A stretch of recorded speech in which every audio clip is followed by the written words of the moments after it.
دو صحابہ تھے، دونوں گہرے دوست تھے، بہت ہی گہرے دوست، مدینے کے رہنے والے۔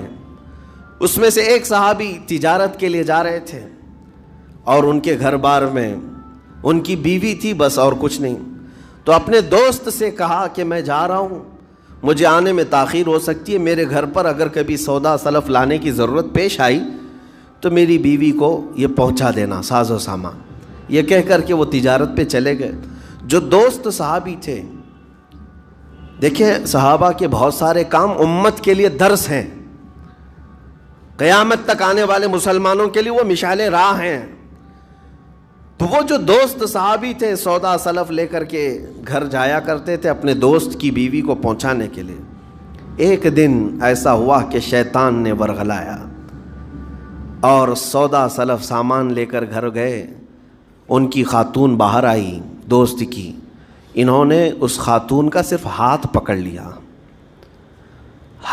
لیا اور وہ عورت چونکہ مدینے کی رہنے والی صحابیہ ہیں، اپنا ہاتھ تو چھڑا لیا لیکن وہ چیخ مار کر رونے لگی کہ جس پر میرے شوہر نے سب سے زیادہ اعتماد کیا، تم تو جگری دوست بھائی کی طرح تھے، ہاتھ کیسے بڑھا دیا؟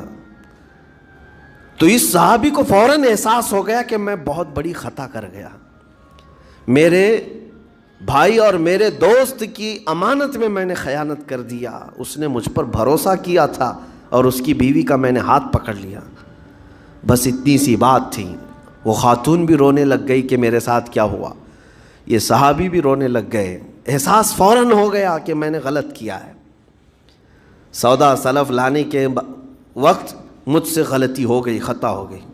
اب اس خطا کی وجہ سے وہ کرتے کیا؟ ان کو تو ڈر یہ تھا کہ میں اپنے دوست کو منہ دکھانے کے بھی قابل نہیں، اور نہ ہی میں یہ چیز کسی کے سامنے ذکر کر سکتا ہوں، کیا کروں؟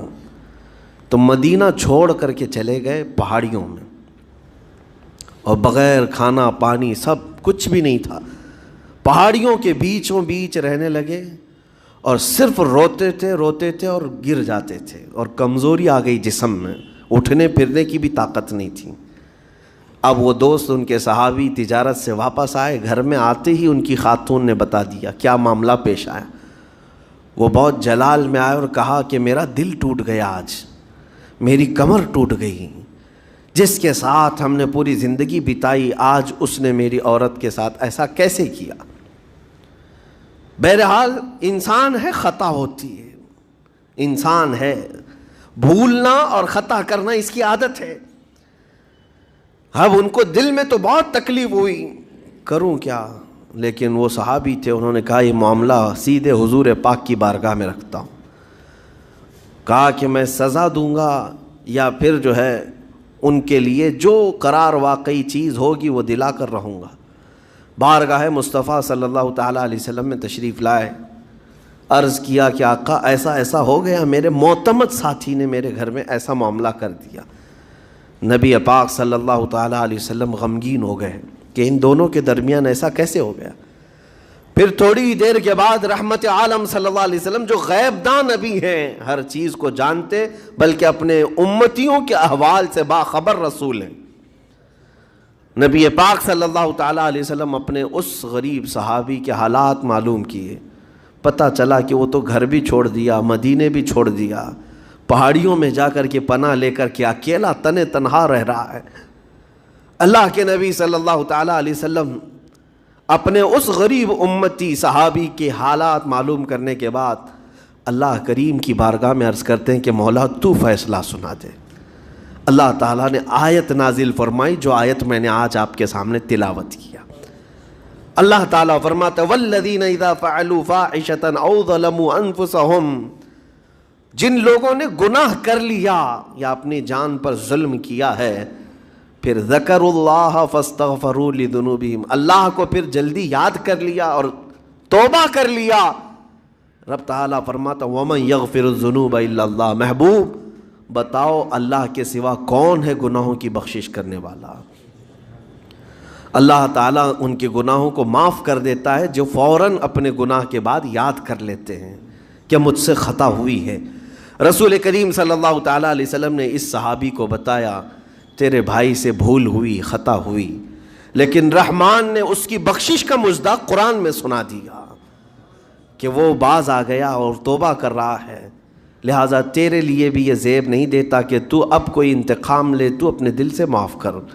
یہ صحابی تھے، اللہ کے نبی صلی اللہ علیہ وسلم کے پروردہ تھے، نفسانیت اور خواہشات کے نہیں۔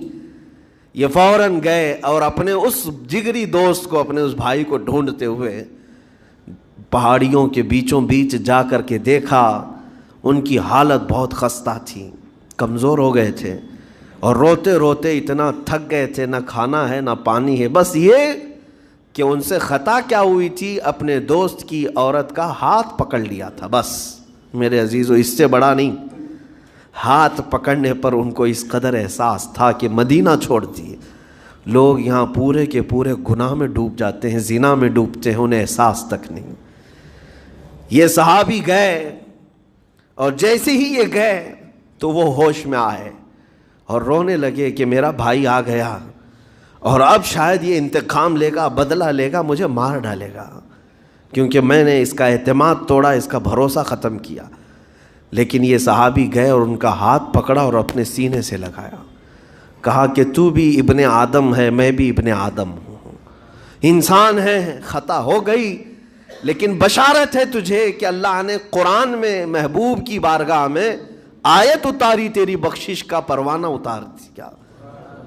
وہ اس قدر خوش ہوئے کہ اس صحابی کو تھام لیا اور کہا میں تو مایوس ہو کر پورے گھر بار سب چھوڑ کر کے آیا تھا، لیکن میرا رحمان خدا بندوں کو کبھی چھوڑتا نہیں، کبھی اکیلا ہونے نہیں دیتا، وہ مایوس نہیں کرتا۔ میرے عزیزو، آج ہمارے پاس وقت ہے، جب ٹھوکر کھائیں تو فوراً احساس ہو جائے، جب غلطی ہو جائے۔ غلطیاں کس سے نہیں ہوتی؟ گناہ سب سے ہوتے ہیں، اور اسی لیے میرے آقا صلی اللہ علیہ وسلم ارشاد فرماتے ان بنی آدم خطاؤون وخیر الخطائین التوابون۔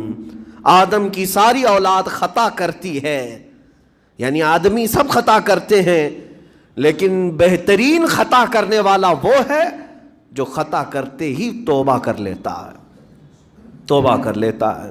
کوئی رات تمہاری ایسی نہ ہو کہ بغیر توبہ کے سو جاؤ، کوئی صبح ایسی نہ ہو آپ کی جو اللہ تعالیٰ کی بارگاہ میں استغفار کر کے نہ شروع کرو۔